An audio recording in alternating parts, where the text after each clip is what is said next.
Hey guys, it's Tiger Anime, episode 006. Hey! Hey, no space there. Oh, Okay, damn it. Thank you.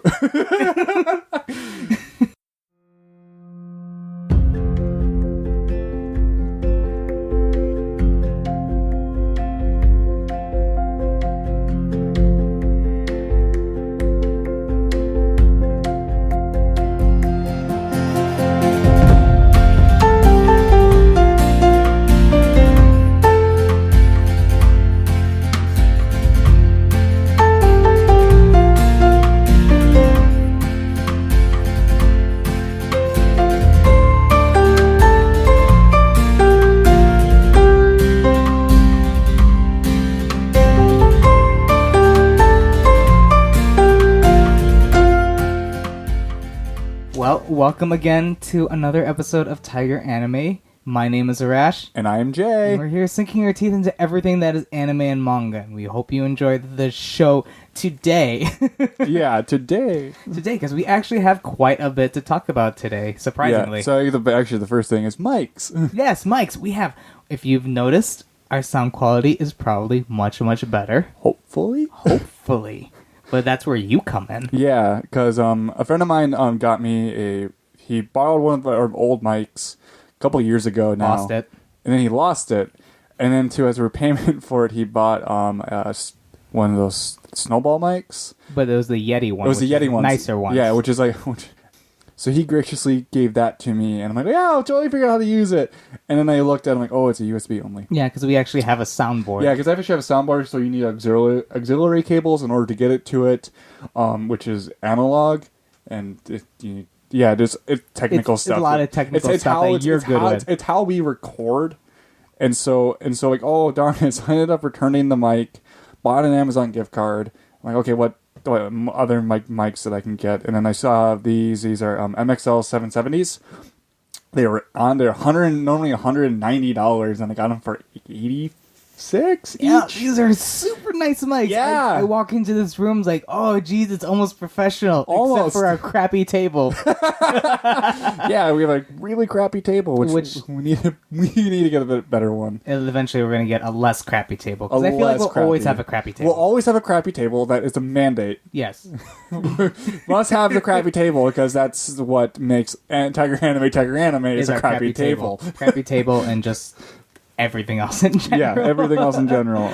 So we're going to start off with the usual thing and going into our past weeks, because 2 weeks is a lot. And Yeah. both of us had very past 2 weeks busy. That sentence makes a lot of sense. Yeah, sentences, grammar hard. Grammar hard. Well, why don't you start off, Jay? Apparently my Google Docs is not synced yet.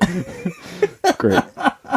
So in the past 2 weeks, like, obviously worked, played lots of video games, and also watched some Gundam. But the biggest thing I saw the new Logan movie. Oh. Which actually was pretty good. How I like basic brief summary for it, like I would describe it as a very personal and violent movie. Like it's all just about Logan or Wolverine. It's incredibly violent.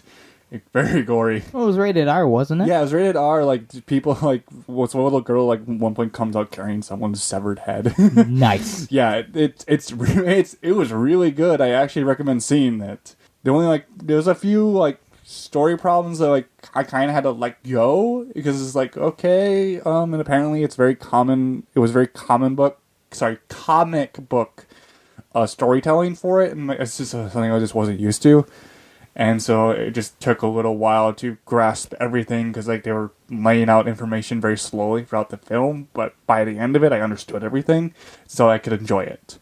But I didn't have as huge of a reaction as some of my friends, because they're super attached to the character in the comic books, and I just kind of thought it was a good movie. It was entertaining. I might have to check it out. The only thing is I don't like X-Men in general. Yeah, this doesn't change anything with that.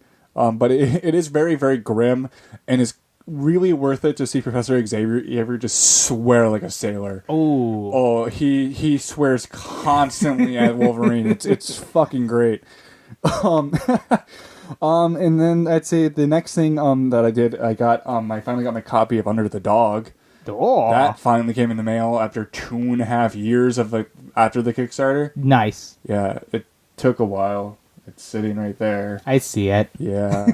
It's just a Blu-ray, and also came with a slip of paper. Thank you for your patience. I'm like, okay. Okay, thanks. I just wanted this fucking thing. Yeah, so that was $45. Yay! Yay! After that, I got the Switch.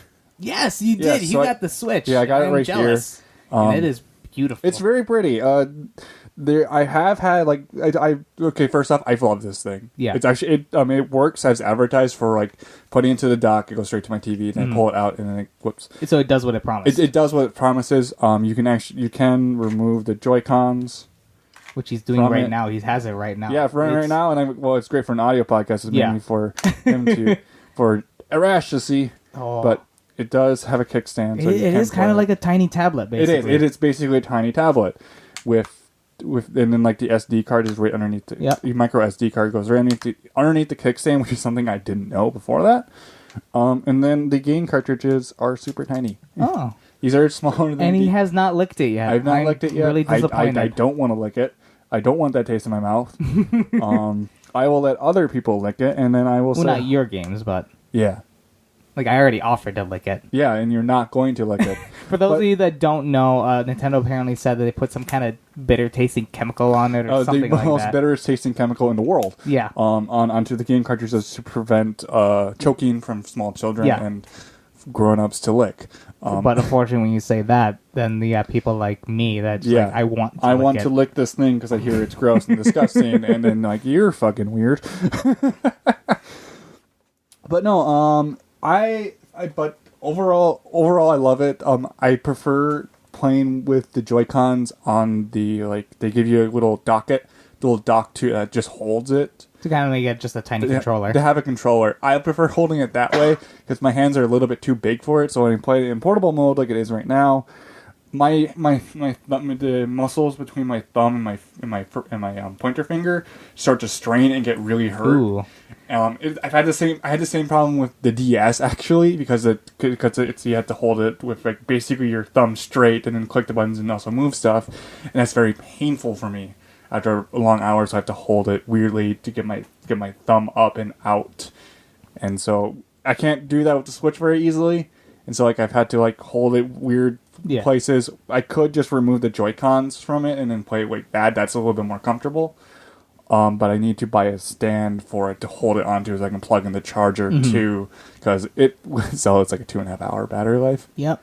which surprisingly is long enough. Yeah. It's actually long enough to like enjoy a session of Zelda, and Zelda is awesome and amazing. I love it so much. Not only that, but that's the thing I heard a lot of people complain. It's like, oh, well, what if you're on a really long plane? Are you going to be playing? I mean, if you have more than a 2 hour long flight, like I don't know if you're going to be about 30 minutes of that is just you going to be not being able to use your technology. Not only that, but if you have an even longer flight, like with you going to Japan, you're going to want to be sleeping. Yeah, part of it. I am luckily on like international flights. They do have, from what I heard, anyways, they have outlets right underneath the seats, so I can actually plug it in, so play it. Yeah.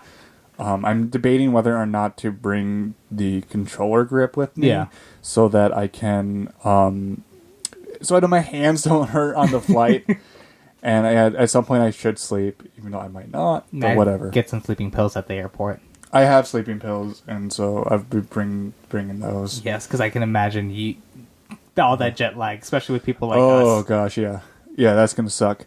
But it's gonna be fine. The other thing I did is I got the game Nier Automata. Ooh, yes, you've been talking a lot about that on Facebook. Yeah, on Facebook, Discord, and so, but fuck, that game is amazing. Like I got the first 2 endings, which is the first half of the game, and that's about 20 hours. Wow. Yeah. And it's like I could have mainlined it, but I was but in order there's 5 endings to the game. The first 4 you get automatically just by playing through it. The 5th one though, you need all the weapons. I only have like 60% of the weapons. And some of them I actually cannot get right now because they're locked behind missions to specific characters, which I failed at figuring it out. Because the game, if you don't know with Nier, the camera angle changes quite a bit, and also the game itself changes quite a bit. Like at one point, you'll be playing a Platinum, because it's developed by Platinum Games, so Bayonetta and stuff like that. Bayonetta, more so Metal Gear Revengeance type style of game of fighting, hack and slash, to all of a sudden you're playing a twin stick shooter like Geometry Wars. Nice. And it's bizarre and weird. Like the writing, the quality of the writing is super fantastic, except for like specific points where it feels like scenes were cut to meet deadlines, and like it's a feature, not a problem. Yeah, it's a feature of all of Yoko Taro's games. Like there's a point where the story had to be cut, and like, but he keeps the main stuff in very well, and so, which is nice. And then but no, like it's super amazing. I highly recommend it. But the camera changing actually prevented me from seeing a room where my objective was. Oh. And I noticed it on the second playthrough when I was playing as a different character, and I was rather angry because like because I could see where it needed to be. I just couldn't figure out how to get there. Yeah, and that sucked. But yeah, and then I figured it out about 15 hours later, and that made me kind of angry. But whatever. But no, the biggest thing of that game is that two characters show up nonchalantly who are two of the most important characters in the previous game. Nice. And that's on PS4 and soon to be PC. PC on March 17th. March 17th, which is when you leave. Yeah, when I leave. But yeah. Yeah. But I'm definitely going to probably try and get it. I would say get it. It's definitely worth it. I would say watch a playthrough or a brief summary of the first game, because there are characters that show up that are from the previous game. There are events that are briefly talked about, like so briefly you don't even know they talked about them. And you find little snippets of information about what happened prior to the first game, and that information is actually insanely important. And it's like, I couldn't believe how important this information was when I found it. That I actually went out and in the area where I found them, I spent way too long in it searching for more and doing things like trying to figure out how to get more information. But I only found 3 snippets of it, and I was rather angry because I wanted more. But yeah, so that was. But that game is fantastic. I'm still salty about a story event that happened, and it removed a feature where, like, you know how in Dark Souls, if you die, you can go back to your body and retrieve all information. Yeah. They have something like that. So like basically you're playing as an android, but when you die, your body just is where you died, and you can go retrieve your body and get all your stuff back. Therefore, like, you don't need to save as often as you need to. Second half of the game, that feature is removed due to story reasons. That is awesome. And so they get you used to something. Sucks. They get you used to something helpful, and then hey, guess what? It's gone now. It's gone now, and it's fucked me up because I spent an hour and a half after I beat a really hard boss doing stuff, and then I died. And you didn't save after the boss. I saved after the boss. Okay. I did not save within the hour and a half after beating it, though. After I saved. So it meant I lost tons of progress for story stuff, and it fucking pisses me off. But now I have to run around the goddamn desert searching for swords. That's great. Fucking pieces of shit. But no, that game is great. Yoko Taro knocking it out of the park with this game again, and like also just bizarrely weird things that I never thought I would see doing with robots. Like, we literally walk into a robot orgy at one point. Nice. And that was fucking weird. I had to put my controller down, and I'm like, I can't. Nope. Can't not right now. I'm going out. Nope. Done with this. Then a super awesome boss fight. I'm like, okay, I guess I'll continue. That's great. But yeah, and then the last thing is something that we both did was we saw the SAO film. Yay. We're not going to talk about that yet. Not going to talk about it right now. I'll give my we'll talk about it later in the episode. There's a reason for that, which you can probably guess. Yeah, but yeah, like that. That was one thing we did. All right, so I guess it's time for my week then? Yeah, it is. All right, so my week included the normal, usual card game stuff I do. I actually won a match. You won a match? I won a match. Nice. I'm really happy about myself, even though it was kind of a bullcrap reason that I won. Because when you do damage to someone, you draw a card, and there's little icons in the corner might be there, and I'll call triggers. Yeah. There's a certain trigger where if you draw a trigger, you get an extra point of damage that you get to do, because every character only does 1 point. Well, one of the cards, I attacked them, and I drew a trigger, and another damage trigger, and then a third damage trigger. and he couldn't block it. Oh. So I literally got lady lucked on that. That's kind of fantastic. It was. So I was super happy. Means I'm improving. Yes. So I'm really happy about that, and not happy that there's going to be other stuff coming up soon that I need to spend money on. So, new sets of the clan I play is coming out in June. New cards are coming out that I need for my deck coming out in March. No, not March. May. Oh, okay. So yeah, I think that's the biggest thing that's preventing me from ever doing card games. Yeah, was the continued cost of it. And that's always tough, but I enjoy it. I like the collection aspect, and the art is really pretty. So there's that. You have to show me these cards sometime. Yes, I'll have to bring them over sometime. And also, I finally got to play a tabletop RPG on Saturday. Oh, nice. Yeah, I got to play a tabletop RPG with a good friend of mine who invited me to his group they just started. And I play a half-elf rogue. Nice. Who's apparently 5'10". He's a really tall rogue. That's really tall for a rogue. He's super tall and super sneaky. But the way they introduced me is they found me inside a trap, naked. Okay, so I just found my character sheet for D&D, and my character was also a 5'10" rogue who was super sneaky as well. So just to tell you how sneaky I was, I had 20 decks. Nice. But I think the best part and the highlight for me is we went into a room. There was a really hot evil priestess there. She showed us a picture of her, and she was super hot.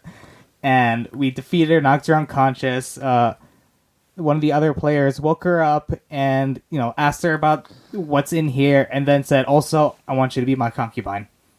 And he rolled a natural 20. Fuck. So then immediately after she tells us and she says yes, I go, I kill her. Yes, that's what you And do. I killed her, and he was super salty about it for the rest of the night, both in-game and out.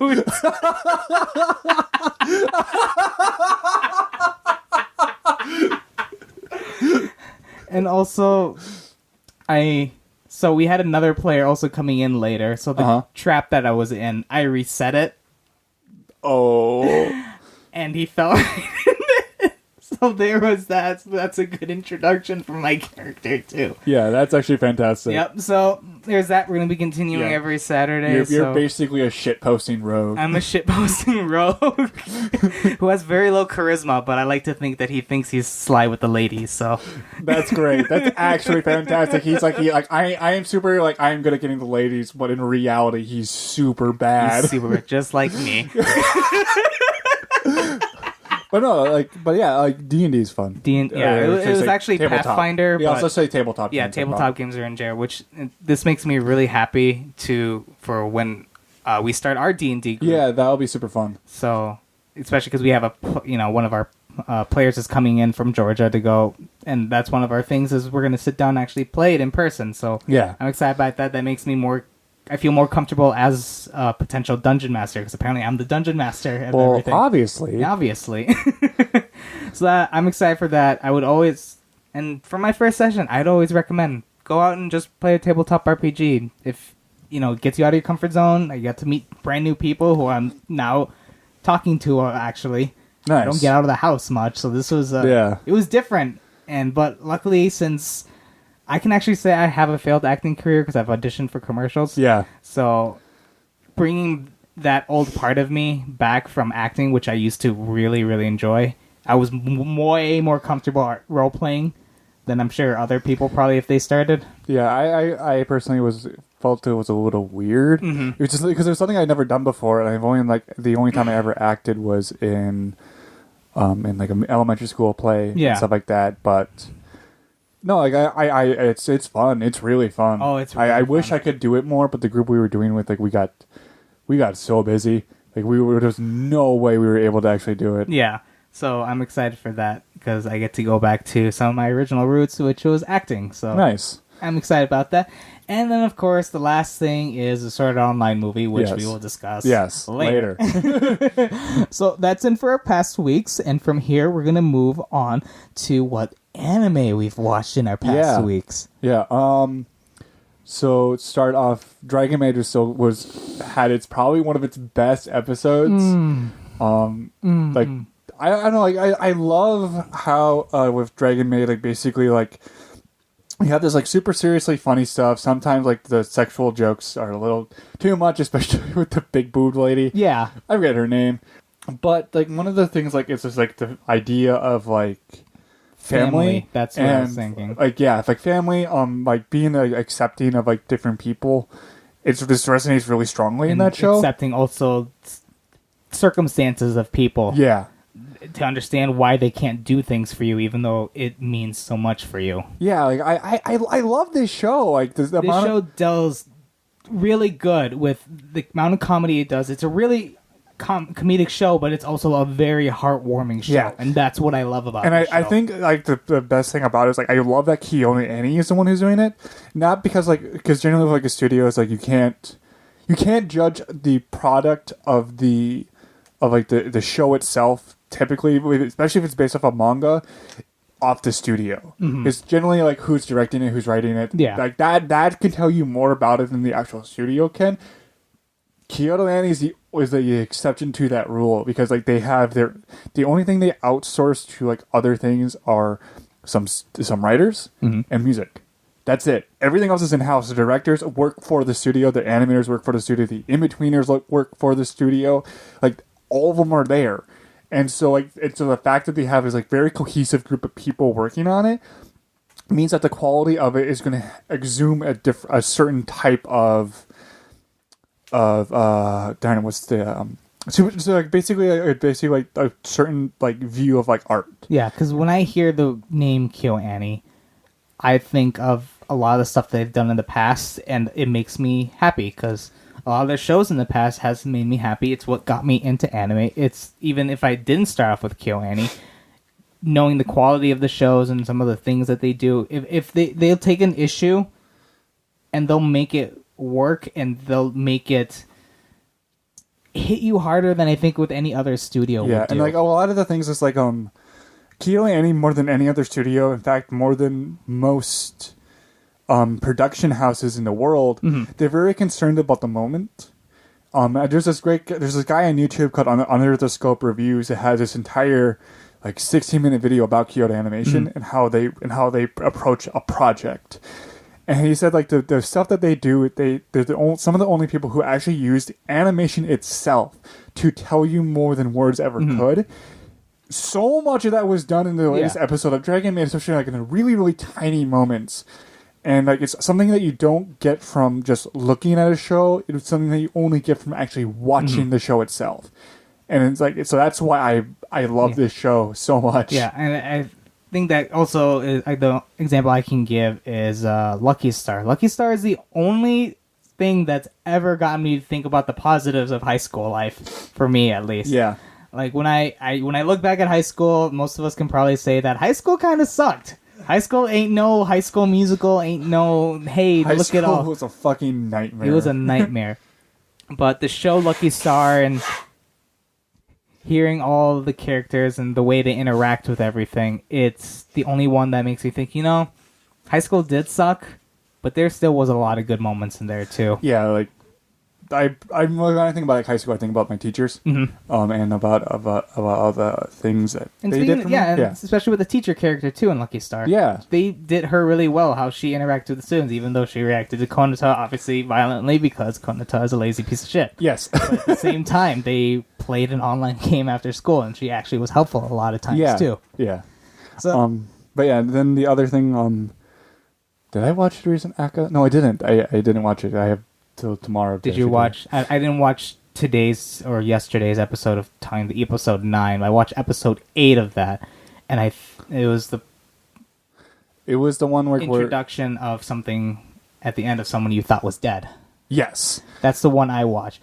I'm glad they did that because even though I like that, the type of show it is, a lot of action, a lot of that. This episode was when I was starting to feel like it was starting to get stale.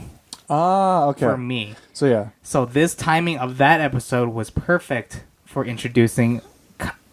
Would you say plot twist? Not no. I don't know if so. Like, I actually read ANN's episode review of it because I didn't know how to feel about the episode. Yeah. Because like at one point like it's doing this very serious war commentary. Yeah. Of like where people like even like especially like and this is like true with our own history as well as the fake history that they have there. Yeah. Where we tried at one point to civilize war. Mm-hmm. And so we like tried to like make treaties like where you can't we can't kill citizens. Yeah. However, like people, in order to get the job done, will find ways to work around the wording of the treaties to like literally burn an entire city to the ground, kill everyone in it because, like, well, we did all the things you did with the treaty, but you still did this horrible, awful thing, and it's like, it's also commenting like, well, not every soldier likes to do this. Yeah. Some do, some really, really don't. Yeah, and that really hit home for me because that's the type of thought I've always had back when I was in the military is what if I'm put in a situation similar like this? This show is hitting me personally because I've never been deployed. So for those of you who ever want to know or want to do anything, I've never been deployed. I have no idea what it's like. But being a veteran, not being deployed, and seeing all this stuff, it makes you think about how would it be if I was in that kind of situation. It really makes me think as a soldier and now as just a regular person out in the world, the conflicting views I have. So this is why this show is hitting hard for me, because I actually have to rethink about all this stuff again. And unfortunately, I would probably say, I'd probably follow Tanya with her plan. Yeah. That's me personally. I would follow her with her plan and be all for it. It's really hard. It's a really harsh way of looking at it. Yeah. But it doesn't beat you over the head with it like some other shows do, which is refreshing and nice. Mm-hmm. But it's still being harsh at the exact same time. Yeah. Because it also shows the reality of this is the stuff that does happen. Yeah, and then with the returning of that character, it's kind of the only way they can actually have a force against her, and so that's nice because like otherwise it's just steamrolling everyone, steamrolling everything. Yeah, and so but then but the next episode which I did watch is very plot heavy. It's trying to move the plot forward quite a bit, but it doesn't in a really really good way. It also still like goes back to the characters that were affected by the decisions of the previous episode to see how they're handling it. And so that was good. I like the balance of the episode. Like overall, the quality of the show and the writing of it and the directing of it's pretty fantastic, actually. Mm-hmm. But yeah, outside of that, what other things have I watched? Well, I've been still watching Interview with Monster Girls. Yeah, I haven't. That one, it's getting to that taper off point. I feel like for me, they finally had an episode where they basically interviewed the succubus character, so that was really interesting. And she was doing it because obviously she starts to like the teacher, obviously, but it's for kind of a good reason because originally she thought he was immune to a thing, and then it turns out that she found out he actually wasn't, and he was trying to hide it. So there was a couple episodes where she tried to debate, do I want to follow through with this because all this and battling with herself because a succubus has aphrodisiac emitting from her, so she's worried that would affect her relationship, and going deep into that. And it's kind of just tapering off. I don't know if it's still a good show, but I'm not sure if I can hold it as high as when it originally aired. Yeah. Because I don't know what else they can do now, because now they've interviewed basically every single character. Okay. So unless they randomly bring in a new demon girl, which is probably going to happen, unless they like some sort of conflict. I'm waiting for that conflict outside of the group comes in. Like I don't. They kind of had that already, but then he disappeared. Oh joy! Yeah. So I'm wondering, where's this conflict going to be, or is this just going to be mostly slice of life? Because I feel like this show could do a lot more. Yeah, it's still good, and I would recommend it to people, but I feel like there could be a little more to it now. Yeah, I dropped off after episode 3, and I just haven't returned to it. Yeah, you've just been hearing from me how it's been. Yeah, and so like I like at times I feel like I should watch it, but at times I shouldn't. You should watch it after it's done. Yeah, that's my recommendation. I usually don't say that. Yeah, I usually don't say that. I'm probably gonna do that. I actually I think it was Saturday night. I was like really tired, but I watched the first episode of Wolf's Rain.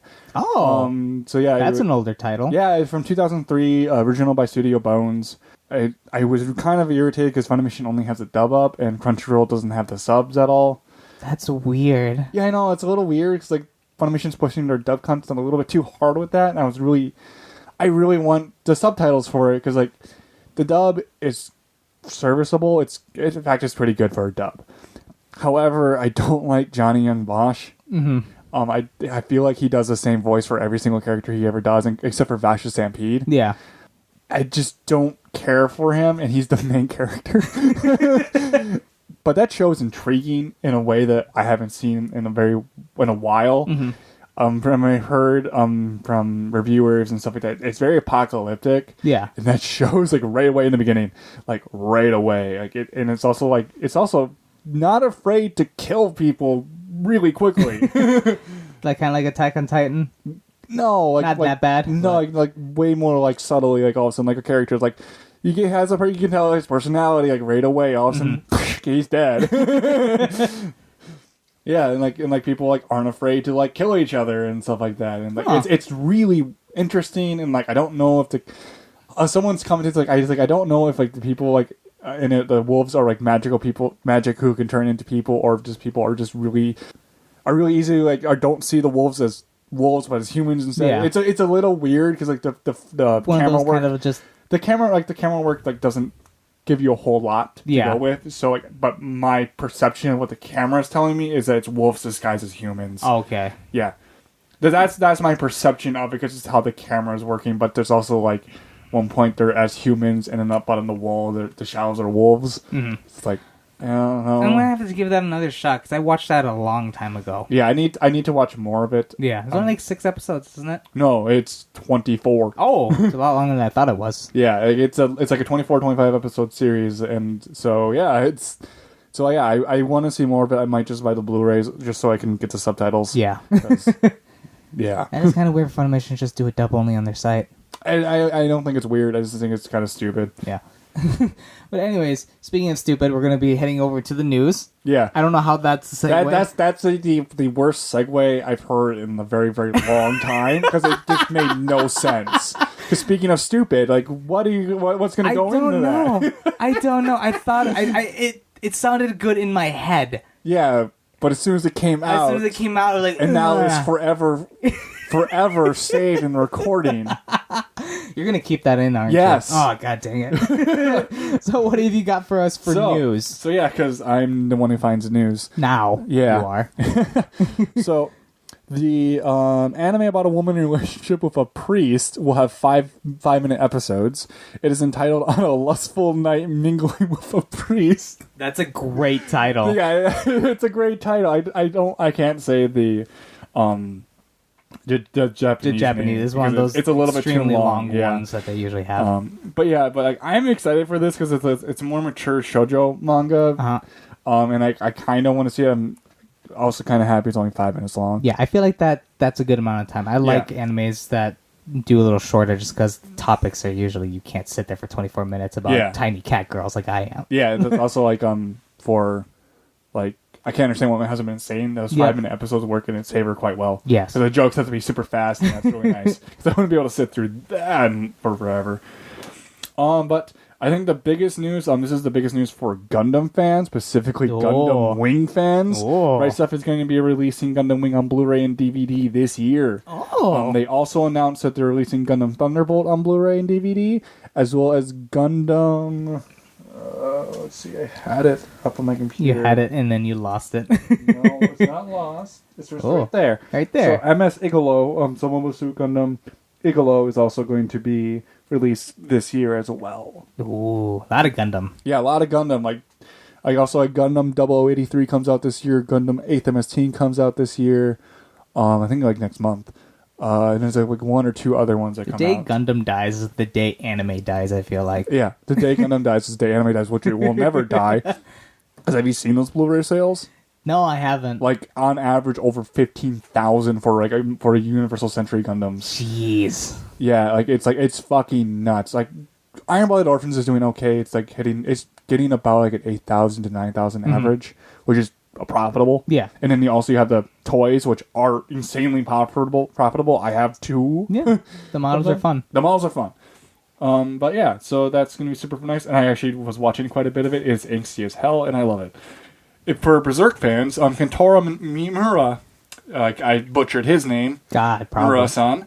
He's finally restarting his Berserk manga again. Since I think 2014, he's been stopping and restarting it over and over again because it takes so goddamn long for him to draw every single panel. He's gonna die before it's done. Yes, he is. I'm gonna be super angry. But at least I will say he died before he finished Berserk got bad. But no, I'm excited because they're at the point where they're starting to solve every single goddamn problem the series has. Yeah. In terms of story, not in terms of story problems. Yeah. Actual story issues that are, basically plot stuff is being resolved, and that's super great. And so I'm super excited to see where that goes and continues to go. So we got an anime announcement. Oh. Kore Yamazaki's The Ancient Magus' Bride manga gets its own TV anime in October. And this got updated that Crunchyroll is going to be airing it. Ooh. I haven't checked. I need to see who the production committee is comprised of, because I think Crunchyroll might be on it. If they are, that's fucking not awesome, because this manga is actually a New York Times bestseller. In fact, I own them. Oh. It's one of the best magic shoujo manga I've ever read. It's the art of it is absolutely gorgeous. The time of for fantasy, one of the best things you can do about it is the magical portion of it, and it has this warmth to it that most shows don't have. Even if it was talking on very sensitive subjects of it, there's still this very caring hand with it. As an example, there's this one portion of it where she meets this spirit who's basically basically just a kinder version of a succubus. She takes love energy from people, and that's how she feeds off of it, and then they die.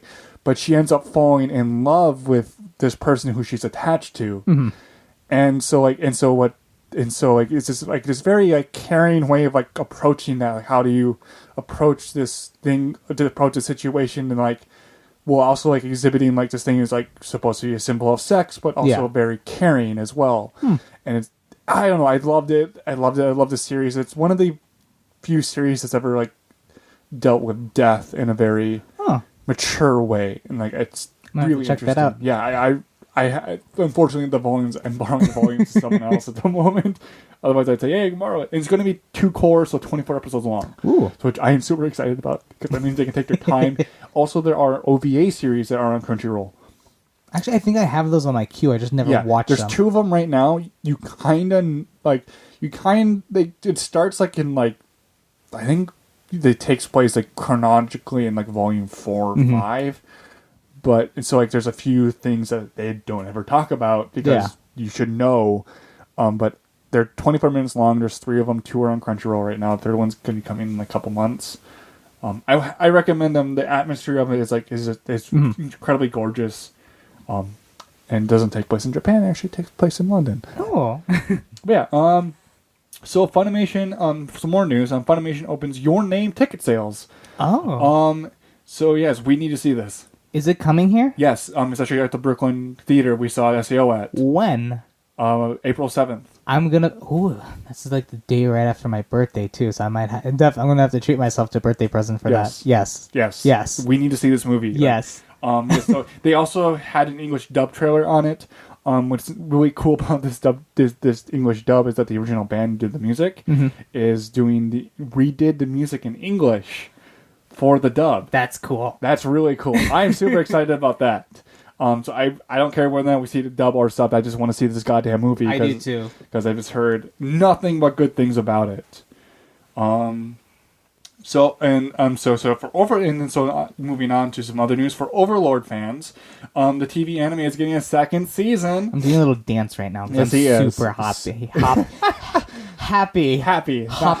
I'm not hoppy. Hoppy. You're hopping around like a bunny. I'm hoppy, yes. I know how they hop. Yeah, I know you do.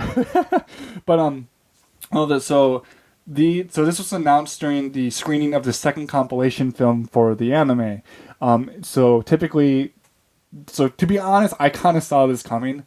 You typically don't do a compilation film unless you're really planning on doing a second season. Yep. There's probably examples of where that didn't happen, even though they made a compilation film, because these compilation films are insanely cheap to make. Mm-hmm. Like we're talking like $100,000. Yeah. Like that's it. You just take all the scenes from the anime. You take all the scenes from the anime, put a brand new few scenes that are pre-animated, resync everything, cut them, pay for people to cut it. So it's about $100,000. Typical anime production for a TV series is between $2 and $4 million. So you can see like why we say that's cheap. Yeah. But no, like and basically those movies are just pure profit, which is nice. So I'm super excited. This is like if they continue what Madhouse does typically with their productions is follows the manga or light novel to a T. They're going to be hitting three. They hit three more. Mm-hmm. They're going to hit they're going to be hitting the ones that Ainz is not in a whole lot, and it's the darkest. Ooh. There's volumes 5 and 6 are insanely dark. They're very, very harsh, but they're also really good. And there's one scene in it that I'm absolutely. There's two scenes in it. One I'm absolutely terrified to see animated, and the second one I'm absolutely riveted to see how hilarious it is. Oh, I can't wait because this is such a great show. And one of us needs to review the show. Comes soon, eventually. Yeah. I've actually seen in the dub for it, the original show was actually really good. Oh. I actually rewatched the entire show dub. I'm like, yeah, it's good. It's good. Moving on to some other news. Concoil is releasing the Funimation is releasing the Concoil TV show. Oh, Concoli? Yeah, Concoli. Oh, I love me some boat girls. Yeah, boat girls sexualize the boats. Sexualize the boat. I love me some boat girls. Yeah, so this is a second release of the partnership with Crunchyroll. So Crunchyroll must have had the home video rights for it as well as the streaming rights, and so that's why they're able to do it. Mm-hmm. So that's cool. Like I'm excited that these shows are actually coming out. Yes. I personally more boat girls, please. More boat girls. I please. like me some boat girls. So Right Stuff at their panel at some convention, which I can't find really quickly. They announced that they're re-releasing Sound of the Sky, Junjo Romantica, the yaoi anime, on Blu-ray. Which I actually own Sound of the Sky on DVD. And that show is absolutely gorgeous on DVD, and it deserves to be on Blu-ray, and you need to watch it. Okay. It's Moe military girls. You got me on Moe and military. Those two words put together make me excited. Yes, it's by A1 Pictures.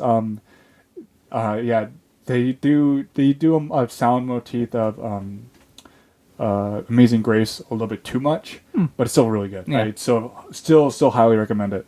Very slice of lifey, for some reason. And so now back to two of the most recent news. Both of them involve Netflix. So the Erased manga is getting a live adaptation by Netflix with a Japanese director and Japanese actors.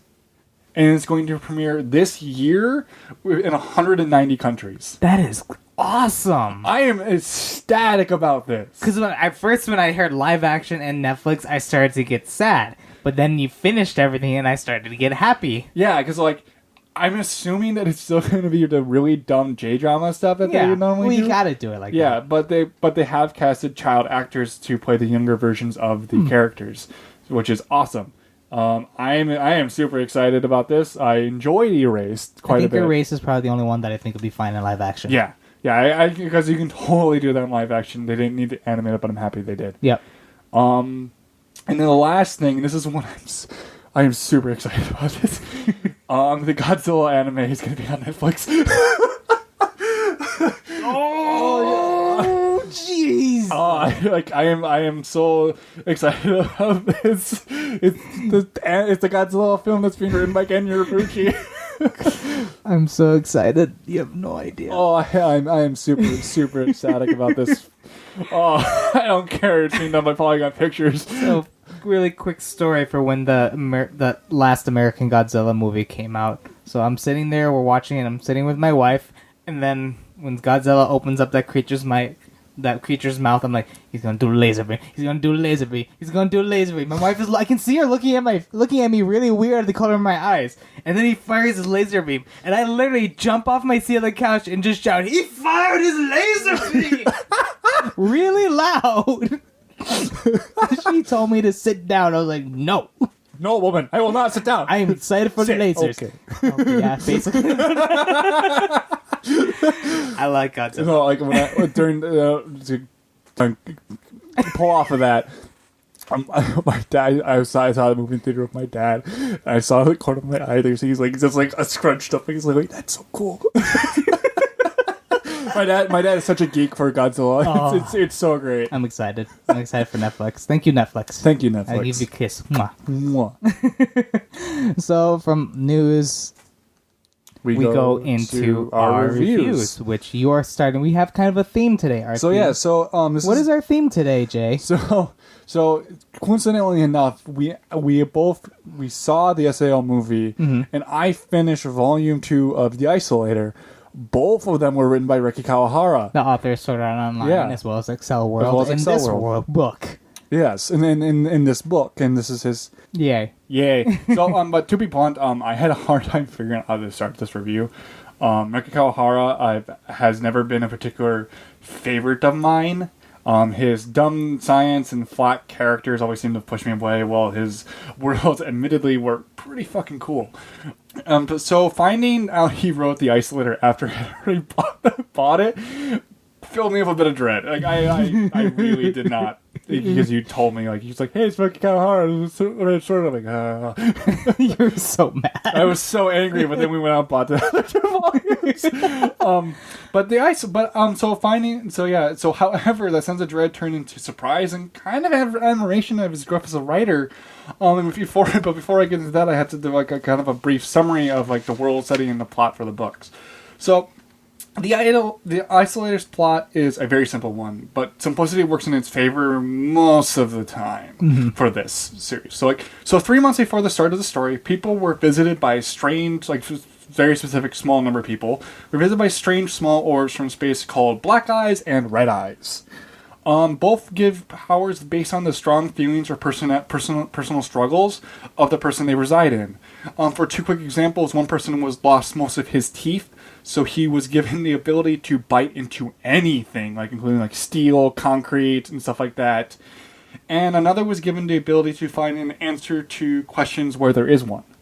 So as long as you could say a really complicated math problem, and she would be able to come up with the answer.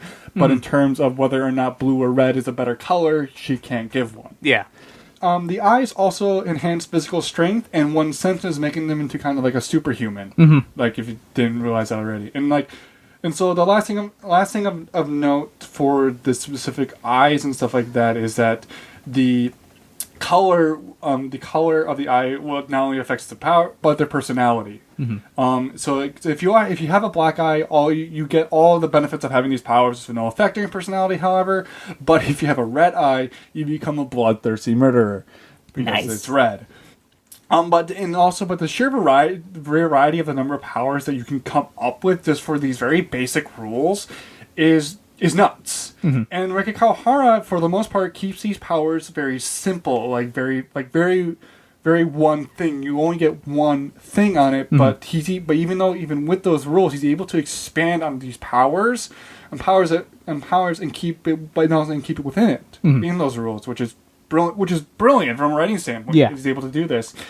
The plot, however, is very familiar. The main conflicts are contained to each book individually as like a villain of the book type of structure, and everything revolving around it is very, very familiar if you've watched just about any type of media.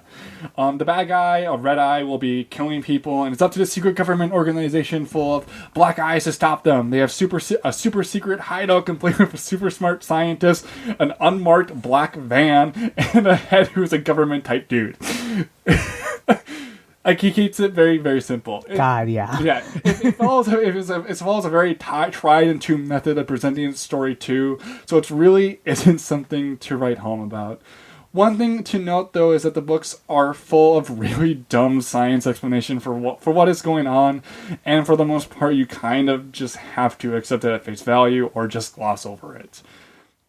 The one thing I really want to talk about, though, and the reason why you should read these books is the main character. Oh, I didn't hear this part of you when you talked about this book. Yes, like, you need to read these books because of the main character. And so, minor spoilers ahead. Utsugi very clearly suffers from depression and probably PTSD.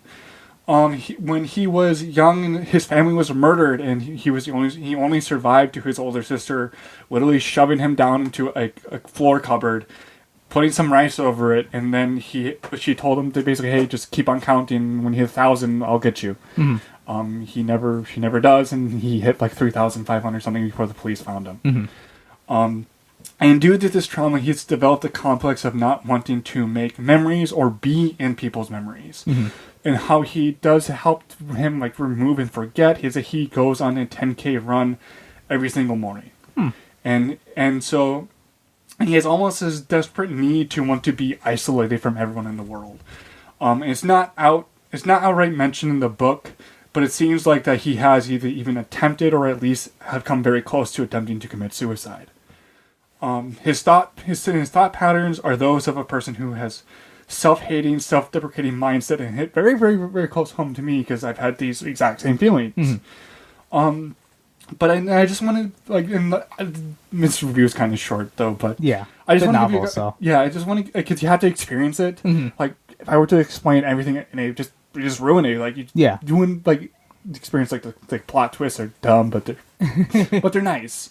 But just to give you kind of like a small taste of what I'm talking about with the character, I'm going to read a response the main character has to a question about if he wants a girl who likes him to forget about him. And the response is like, well, whether I would be happy or not doesn't make a difference. There are no emotions that last forever.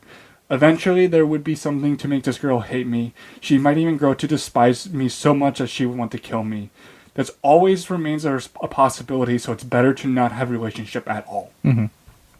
It's a very sad statement from someone who has clearly gone through a lot of pain. The growth he goes through in the first two books is absolutely amazing. You can see him start to change his thought patterns and his view on people in general. Kawahara did a great job in getting into the headspace of this character and presenting it with a caring eye, so you're not beat over the head with how sad he actually is. Now he just needs to work on his dialogue, secondary characters, and tone of his comical villains.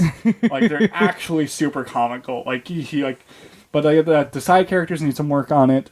He needs to be doing a lot more with how he presents his dialogue. Like, it's very forced at times. Like, and like but you can see the intent, but it's still bad. It's not like, it's an unnatural dialogue, an unnatural conflict with the dialogue itself. And so, like, I had to fight through those portions of it. But like how the main character, especially the main character, changes like throughout the course, is how his mindset changes, is really something. Like, I recommend it. It's also like normally in these types of stories, like the main character is presented to the organization. He's like, "Hey, you must join us, fight for all of Japan." He's like, "No, like no, like why? Why should I care about anyone but myself?" I'm like, yes. That's how that person would think. That is how he would act if he was given to that situation. Mm-hmm. So I give it a 3 out of 5. Oh, yeah, it's a lot higher than I thought. It's a lot higher than I thought too. When I first started this, book, I'm like, this is stupid. This is dumb. I think it's just because of the name Aki Kawahara, though. Yeah, but very quickly though, I came to like really like the King character and empathize with him quite a bit. And then as it went on, it's like, oh, like, he's really knows this character, and like he knows that he wouldn't act this way, and then so he needs this motivation to get him. So he does. It's a little iffy about how he gets him into the secret organization. It's a little iffy for some of the characters in it. That science shit is bad, like bad. Like, when the second villain's like master plan was revealed, I burst out laughing at how fucking stupid it was. Like, it is the dumbest fucking thing in the world. Oh, it was so dumb. But I'm like, okay, whatever. But the power he did was super cool.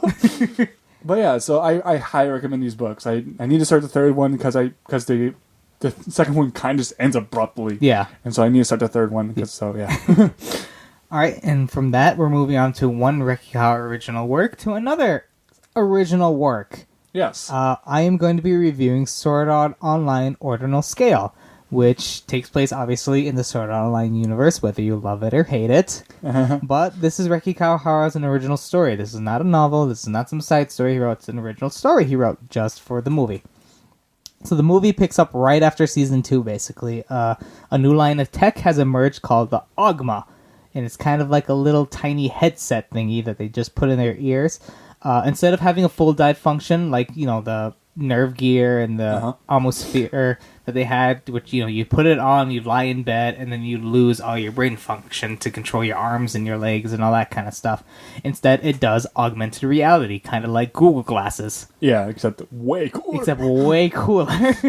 So basically, people use this to do everything. You got your schedule, you got your phone, you got your entertainment, workout. The stupid scene they had of people running on the treadmills, and that all was of a sudden, so stupid. And then all of a sudden, there's dumb. two just giant boulders behind them, that like was Indiana Jones thing. That was so funny. Everyone lost it in the theater. But as well as that, you're gonna also have a bunch of games, and if you play these games, you can earn rewards to use for real life stuff, like a beef bowl. I don't know why they so focused on the beef bowl. They were like, it was comical how focused they were focused on the beef bowl. Yeah, like if you go into it, like at the beginning, they went into a restaurant and they played Pac-Man, and then there's literally Pac-Man. It said that they got Namco to help it out because probably they work with them, but they beat a certain level and they got a free cake for it. So that's kind of stuff. But the one game that stands up above the rest is a popular game called Ordinal Scale, which is another VR or augmented reality MMO. Which, so an AR MMORPG. ARMO, yes. All those letters put together. So, you go to an area, you activate it, and then you take out your PlayStation stick thing. Yeah. And it does all kinds of bippity boops with your head, and then it transports you into this fantasy world, which, you can fight monsters, and instead of leveling up, everyone is a rank. Every player is ranked, and the thing is to try and get to be number one, obviously. Yeah. So everyone, all the characters are there, all the side characters are there, and everyone plays this game except Kirito, who's gotten late in the game because he thinks it's dumb, which, I kind of don't blame him. He likes the old-fashioned, let's go into the magical world and fly around type of MMOs. I'd probably be the same way. I would be the same way, too. Because you actually have to be physical with this game. If you swing a sword, you actually have to swing your sword. If you're shooting, you actually have to act in and run around. I'd have a hard time with this game if this was a real thing. It's a cool concept, but it is. But he starts to get into the game, but there's also something wrong. Rumor has it that during certain special events within the game, boss monsters from Aincrad, which is the original Sword Art Online game, have been popping up and appearing all over. And that's obviously causing red flags for people who are South survivors. Like, why are these monsters popping up? But also, the weird part is that specifically people who have survived Sword Art Online, who have participated in these events, have either been hospitalized or worse, which is something that's happening to them, which is the main plot of the story, which I can't go into. Yeah. Unfortunately. So, the story is average. Yeah. I will say average.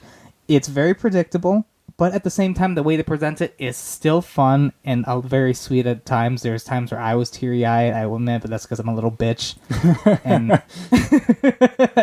and the art, it's still Sword Art Online art for those of you that's seen it, but it is much better because they have a much bigger budget. Because I never expected Sword Art Online to take off like it has right now, especially the backgrounds. As soon as the world changed to Ordinal Scale, and I know you really liked it, because as soon as that first change happened, you're like, that is really cool. It has a Dark Souls, Bloodborne feel to it. Yeah, it was like the backgrounds like for the city and stuff like that were plain. Yeah. But as soon as it went to virtual reality, it became super fucking cool. I think they did that on purpose, too. Because if you really think about it, a lot of cities are boring after, you go to a new place and the city's really pretty, but if you've lived there for a while, it's gonna seem boring after a while. So this thing was really cool, and this Dark Souls Bloodborne feel to it goes in with the animation, because the Sword Art Online I feel like has always excelled when it came to combat.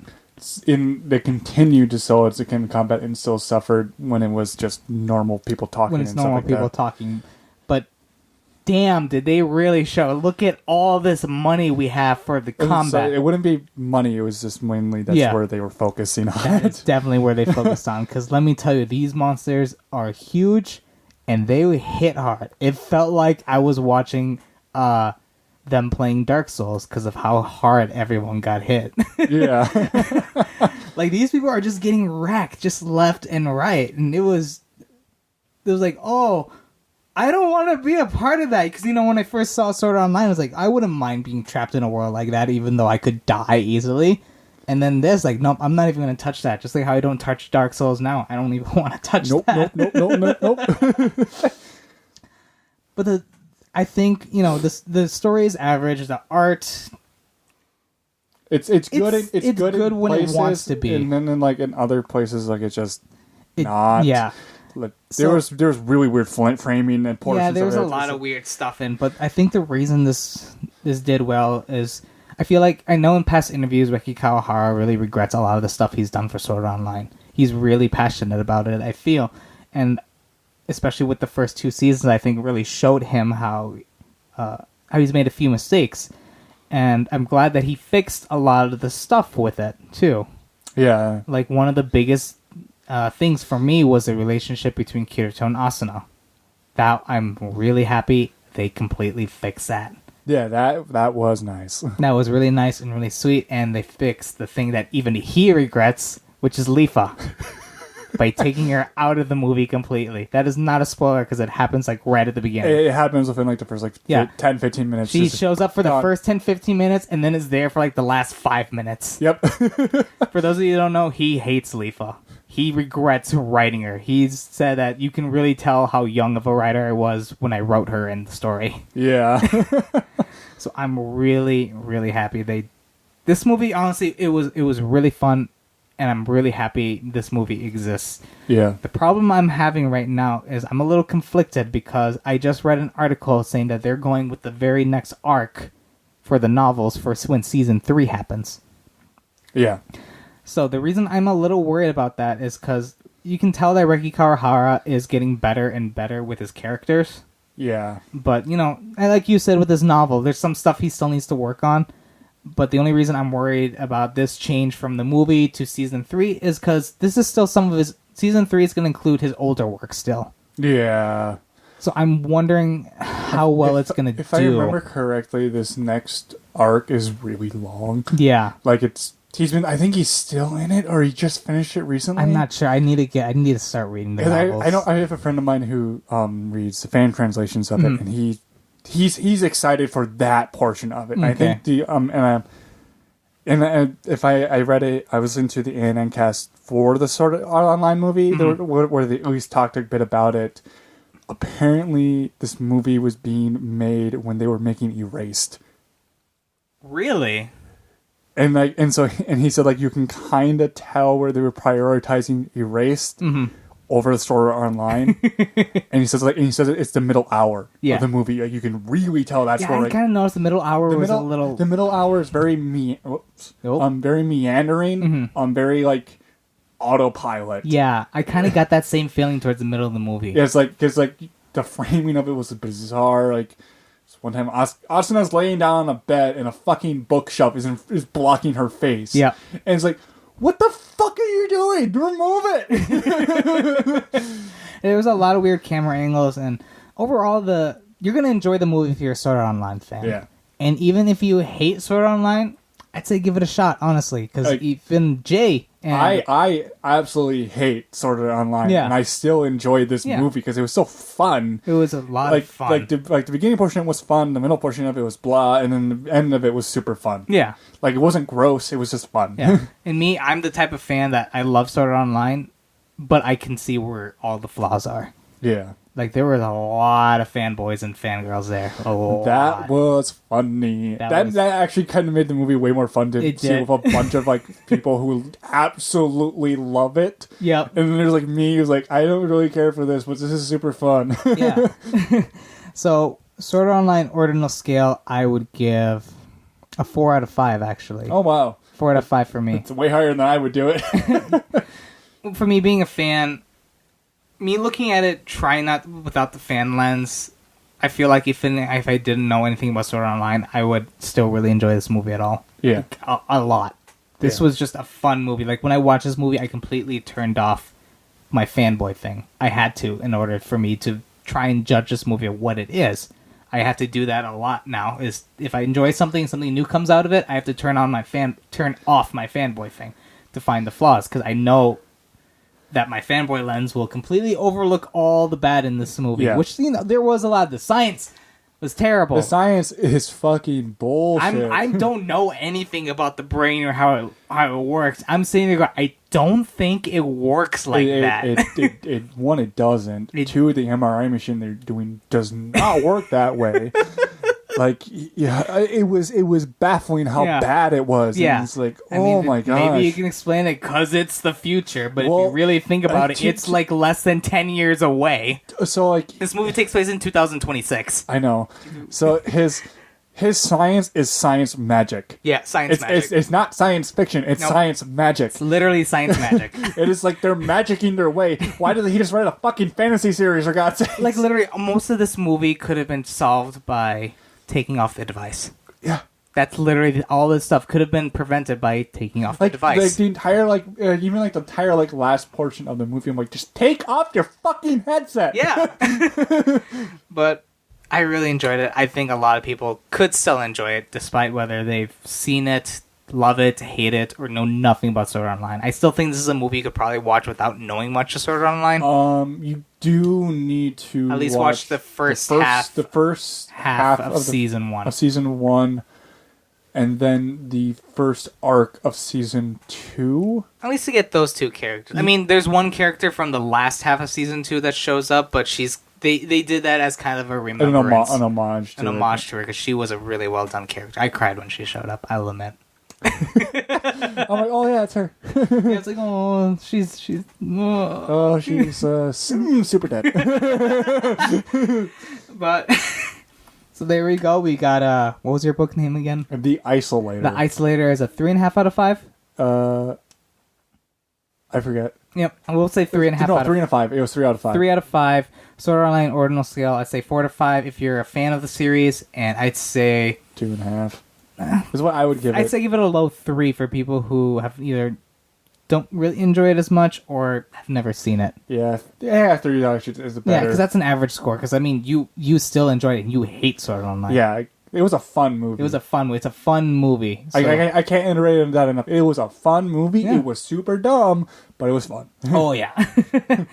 So from here on, we actually have an announcement to make. And would you like to tell us what the announcement that is pertaining to you, actually? Yeah, so I am actually going to be in Japan for two weeks. Mm-hmm. So I'll be missing a recording of it. So yeah, I get to go to. This has been a year-long thing of me planning it, paying for it. I'm going with a tour group, and so we're going to be hitting. First week we're in Tokyo. We're going to be hitting Akihabara, Tokyo Tower. I forget the name of the place, what it's called, but it's this place called Otome Road, or has Otome Road. I think it's Ikebukuro. I want to say yes. I think it's Ikebukuro we're going to. And then I get to go to Anime Japan, which is basically the trade show for anime in Japan. There's a lot of you can get special limited edition figures and merchandise that's only available there, but you have to stand in super long lines to get it, which is dumb. So I'm not gonna do that. No, you should. No. Yeah. I'm not. We're not there that long. I want to see the exhibits and stuff they have there, because usually I know that last year they had a cockpit for Al Noah Zero in there. Oh yeah, that's stupid and dumb. I gotta see that. I gotta see that. I know they also have a bunch of figures there. You can see the like before the released box sets of stuff there as well, and as well as figures and like prototypes of figures and stuff. So I want to see all of that. Yeah. And then the next week we're going to Osaka. We're taking a charter there, and then we're going to Kyoto, and then and then the last stop is Kobe, specifically a hot spring town. Oh, so I'm super excited for that. Yeah, so basically I shop for 1 week, and then the next week is travel and culture. I'm really jealous, but eventually me and my wife will be doing something similar to that. Yeah. But because of that, don't not worry. We are still going to have a show in 2 weeks. I will just be bringing on some guests. Yes. Some guest hosts, which should be interesting. To say the least. Yeah, very interesting. Because I know also, we are going to do something which we've always we're planning on doing is we're going to be having a small special when he comes back. Yes. Like mainly it's going to be like a way for me to tell people who I don't see about my trip, as well as you guys, like, because it's something that you can do if you can afford it. Yeah. Which you most likely, if you work hard enough, you can afford it. You can afford it. Like if as long as you're able to save. Because I had to budget my current last year. Take my lowest paying month, which was February. Budget it out to see how much money I would have. See if I could pay, because the tour group I went through, you can pay monthly, and see if I could pay for that, then pay all my bills, and then pay for that. Yeah. And I was able to do it with my lowest paying month, which meant I could do it throughout the entire year. I also took on extra shifts. I also saved extra to like my tax returns and stuff and put it towards it. And then I also took I also put money aside into a separate bank account. Yeah. And so I was able to. So my entire trip is now completely paid for. And you don't need to do the super extended tour like I did, because that's really expensive. Yeah. Like hotel, including the hotel in LA, flight to LA. It's $4,500. Yep. It's an expensive trip, but if you want to do a first-time trip to Japan, it's better to do, I think, something like that than just to show up to Japan and wing it. Especially when you don't know any Japanese. Yeah. So I would definitely say find a tour group that you can afford. Yep. Like, preface on being you can afford. And do it while you can. Yep. We will be giving information about the thing he went through on the special, because he's going to go more in depth about that. That's what we're planning on doing. Kind of like a Q&A, I guess we can say we're going to do. Yeah, you're going to basically more or less be interviewing me about it. I'm going to wear a monocle. No, you're not. I will. No. I'm going to find one. No. But yeah, so that's our show, and that's what our plans are for the next 3 weeks. 3 weeks, yep. Yeah. You're going to be in Japan. I'm going to be in Japan. And I'm going to be sitting here in this godforsaken state where it snowed again. Yeah. Yep. So you can find us on Facebook at Tiger Anime 2.0. You can also find us on Twitter at Tiger Anime 2.0. We are on iTunes if you want to download us. If you don't like iTunes, if you don't have an iPod, you can find us on Google Play. We are also on Stitcher, and I think and the Libsyn app. And the Libsyn app, yes. You can email us at tigeranime2.0@gmail.com. Send us questions, comments, tell us how awesome Jay is, how much of a scrub I am, how much I have bad taste, whatever. Anime reviews, if you have a terrible anime review of a terrible anime, put the title down on the subject of the title, or terrible anime /Arash, because I will be the only one to watch that. Because I won't. And make sure it can be acquired legally. I am not going to buy something really expensive just so I can review it. Yeah. Except for school days. But that's cheap. But it's school days. So, have a good night, have a good morning, good afternoon, whatever time you're listening to this. I am Arash. I am Jay. And this is us signing off. Bye. Bye.